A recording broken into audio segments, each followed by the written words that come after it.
Hi ಸ್ನೇಹಿತರೆ, welcome to our channel Mithun Raj ಅಡಿಗೆ ಮನೆ. ಇವತ್ತಿನ ವಿಡಿಯೋದಲ್ಲಿ ಸ್ಪೆಷಲ್ ಆಗಿ ನಾನು 1/4 ಕಪ್ ಸಬ್ಬಕ್ಕಿಯಿಂದ 1 ತಿಂಗಳು ಸ್ಟೋರ್ ಮಾಡುವಂತ ಕುರುಮ್ ಹೊಸ ರೀತಿಯ ಸ್ನಾಕ್ಸ್ ನ ಮಾಡಿ ತೋರಿಸ್ತಾ ಇದ್ದೀನಿ. ಒಂದು ಸಾರಿ ಈ ಸ್ನಾಕ್ಸ್ ನ ಮಾಡಿಟ್ಕೊಂಡ್ಬಿಟ್ರೆ 1 ತಿಂಗಳವರೆಗೂ ನಮಗೆ ಸ್ನಾಕ್ಸ್ ನ ಮಾಡ್ಕೋಬೇಕು ಅನ್ನೋ ಟೆನ್ಷನ್ ಇರೋದಿಲ್ಲ.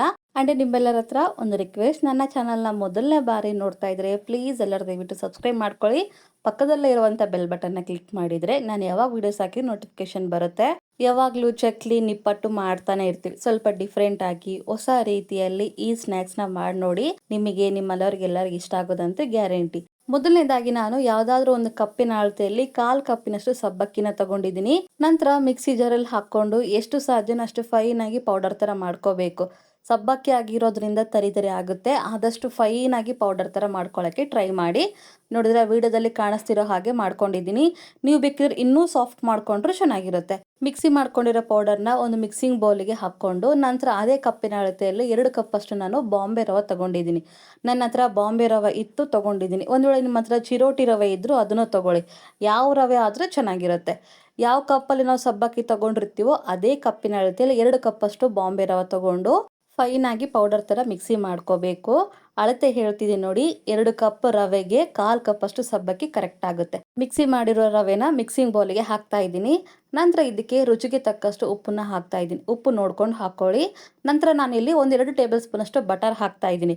ಒಂದು ವೇಳೆ ನಿಮ್ಮ ಹತ್ರ ಬಟರ್ ಇಲ್ಲ ಅಂತಂದ್ರೆ ತುಪ್ಪ ಹಾಕೋಬಹುದು. ತುಪ್ಪ ಕೂಡ ಇಷ್ಟ ಇಲ್ಲ ಅಂತಂದ್ರೆ 2 ಟೇಬಲ್ ಸ್ಪೂನ್ ಅಷ್ಟು ಎಣ್ಣೆ ಕೂಡ ಹಾಕೋಬಹುದು. ಆದ್ರೆ ಕಾಯಿಸಿರುವಂತ ಎಣ್ಣೆನೆ ಹಾಕೊಳ್ಳಿ, ತಣ್ಣಗಾಗಿರುವಂತ ಎಣ್ಣೆನ ಹಾಕೋಬೇಡಿ. ಬಟರ್ನ ಹಾಕೊಂಡಿದ್ಮೇಲೆ ನೀಟಾಗಿ ರವೆಯಲ್ಲಿ ಮಿಕ್ಸ್ ಮಾಡ್ಕೊತೀನಿ.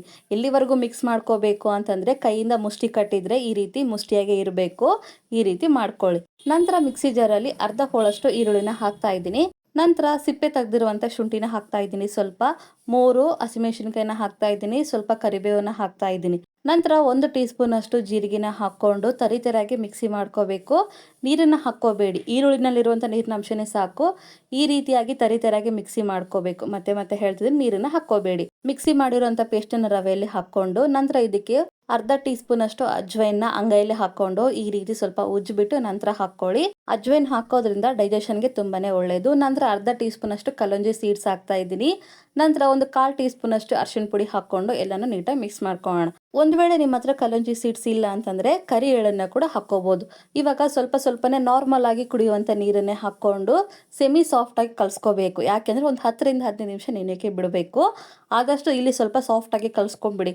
ತುಂಬಾ ಹಾರ್ಡ್ ಆಗಿ ಕಲ್ಸ್ಕೊಳಕ್ಕೆ ಹೋಗಬೇಡಿ. ನೆಂದ ಮೇಲೆ ಇನ್ನೂ ಸ್ವಲ್ಪ ಗಟ್ಟಿ ಆಗುತ್ತೆ.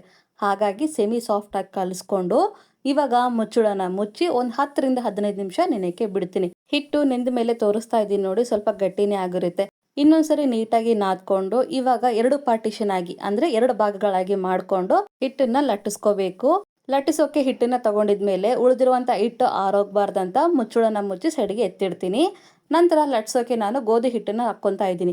ಸ್ವಲ್ಪ ಗೋಧಿ ಹಿಟ್ಟನ್ನ ಹಾಕೊಂಡಿದ್ಮೇಲೆ ವಿಡಿಯೋದಲ್ಲಿ ತೋರಿಸ್ತಿರೋ ಹಾಗೆ ಲಟ್ಟಿಸ್ಕೊಂತ ಹೋಗಿ. ನಾನು ಸ್ಟಾರ್ಟಿಂಗ್ ಅಲ್ಲೇ ಹೇಳಿದೆ, ಒಂದ್ಸರಿ ಮಾಡಿಟ್ಕೊಂಡ್ಬಿಟ್ರೆ 1 ತಿಂಗಳವರೆಗೂ ಸ್ನಾಕ್ಸ್ ಟೆನ್ಷನ್ ಇರೋದಿಲ್ಲ. ಒಂದ್ಸರಿ ಇದ್ರ ರುಚಿ ನೋಡಿದ್ಮೇಲೆ 1 ತಿಂಗಳವರೆಗೂ ಉಳಿಸೋದೇ ಇಲ್ಲ, 1 ವಾರದಲ್ಲೇ ಖಾಲಿ ಆಗ್ಬಿಡುತ್ತೆ. ಅಷ್ಟು ರುಚಿಯಾಗಿರುತ್ತೆ. ಹಿಟ್ಟನ್ನ ಈ ರೀತಿ ತಿಕ್ನೆಸ್ ಬರೋವರೆಗೂ ಲಟ್ಟಿಸ್ಕೊಳ್ಳಿ. ನಂತರ ಪಿಜ್ಜಾ ಕಟರ್ ಇಂದ ಕಟ್ ಮಾಡ್ತಿದ್ದೀನಿ. ನಿಮ್ಮ ಹತ್ರ ಪಿಜ್ಜಾ ಕಟರ್ ಇಲ್ಲ ಅಂತಂದ್ರೆ ನಾರ್ಮಲ್ ಆಗಿ ಚಾಕೋಯಿಂದ ಕೂಡ ಡೈಮಂಡ್ ಶೇಪ್ ಅಲ್ಲಿ ಕಟ್ ಮಾಡ್ಕೊಳ್ಳಿ. ನಂತರ ಇಲ್ಲಿ ಚುಚುಗಾಯಿಂದ ಆರಾಮಾಗಿ ತೆಗಿಬಹುದು. ನೋಡಿ, ನಾನು ವಿಡಿಯೋದಲ್ಲಿ ತೋರಿಸ್ತಾ ಇದ್ದೀನಿ. ಸಲೀಸಾಗೆ ಬಂದ್ಬಿಡುತ್ತೆ. ಕಷ್ಟ ಪಡಬೇಕು, ಪ್ರತಿಯೊಂದು ತೆಗಿಬೇಕನ್ನೋ ಟೆನ್ಷನೇ ಇರೋದಿಲ್ಲ. ಎಲ್ಲವನ್ನು ನೀಟಾಗಿ ಕಟ್ ಮಾಡ್ಕೊಂಡು ರೆಡಿ ಮಾಡ್ಕೊಂಡು ಒಂದು ಪ್ಲೇಟಲ್ಲಿ ಎತ್ತಿಟ್ಕೊಂಡಿದ್ದೀನಿ. ನಾನು ತಗೊಂಡಿರೋ 2 ಕಪ್ ರವೆಗೆ ಇಷ್ಟೆಲ್ಲ ಆಗಿದಾವೆ.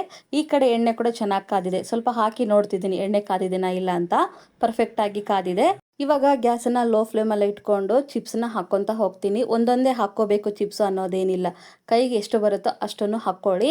ಎಣ್ಣೆಲಿ ಹಾಕೊಂಡಿದ್ಮೇಲೆ ತನ್ನಷ್ಟಕ್ಕೆ ತಾನೇ ಸೈಡಲ್ಲಿ ಬಿಟ್ಕೊಂಡ್ಬಿಡುತ್ತೆ, ಒಂದಕ್ಕೊಂದು ಅಂಟ್ಕೊಳ್ಳೋದಿಲ್ಲ. ನೀವು ತಗೊಂಡಿರೋ ಎಣ್ಣೆಗೆ ಎಷ್ಟೆಲ್ಲ ಆಗುತ್ತೋ ಅಷ್ಟು ಚಿಪ್ಸ್ನ ಹಾಕ್ಕೊಂಡಿದ್ಮೇಲೆ ಗ್ಯಾಸನ್ನ ಮೀಡಿಯಂ ಫ್ಲೇಮಲ್ಲಿ ಇಟ್ಕೊಂಡು ಈ ರೀತಿ ಸ್ವಲ್ಪ ಗೋಲ್ಡನ್ ಕಲರ್ ಬರೋವರೆಗೂ ಫ್ರೈ ಮಾಡ್ಕೋಬೇಕು. ಬಬಲ್ಸ್ ಎಲ್ಲ ಕಡಿಮೆ ಆಗಿ ಈ ರೀತಿ ಕಂಪ್ಲೀಟ್ ಆಗಿ ಗೋಲ್ಡನ್ ಕಲರ್ ಬಂದಿದೆ ಅನ್ನೋ ಟೈಮಲ್ಲಿ ಎಲ್ಲವನ್ನು ತೆಗೆದ್ಬಿಟ್ಟು ಟಿಶ್ಯೂ ಪೇಪರ್ ಹಾಕಿರೋ ಪ್ಲೇಟ್ಗೆ ಹಾಕೊಳ್ಳಿ. ಎಣ್ಣೆಯಿಂದ ತೆಗಿದ ತಕ್ಷಣ ಸ್ವಲ್ಪ ಸಾಫ್ಟ್ ಆಗಿರುತ್ತೆ. ಆರಿದ್ಮೇಲೆ ಕಂಪ್ಲೀಟ್ ಆಗಿ ಕ್ರಿಸ್ಪಿ ಆಗುತ್ತೆ.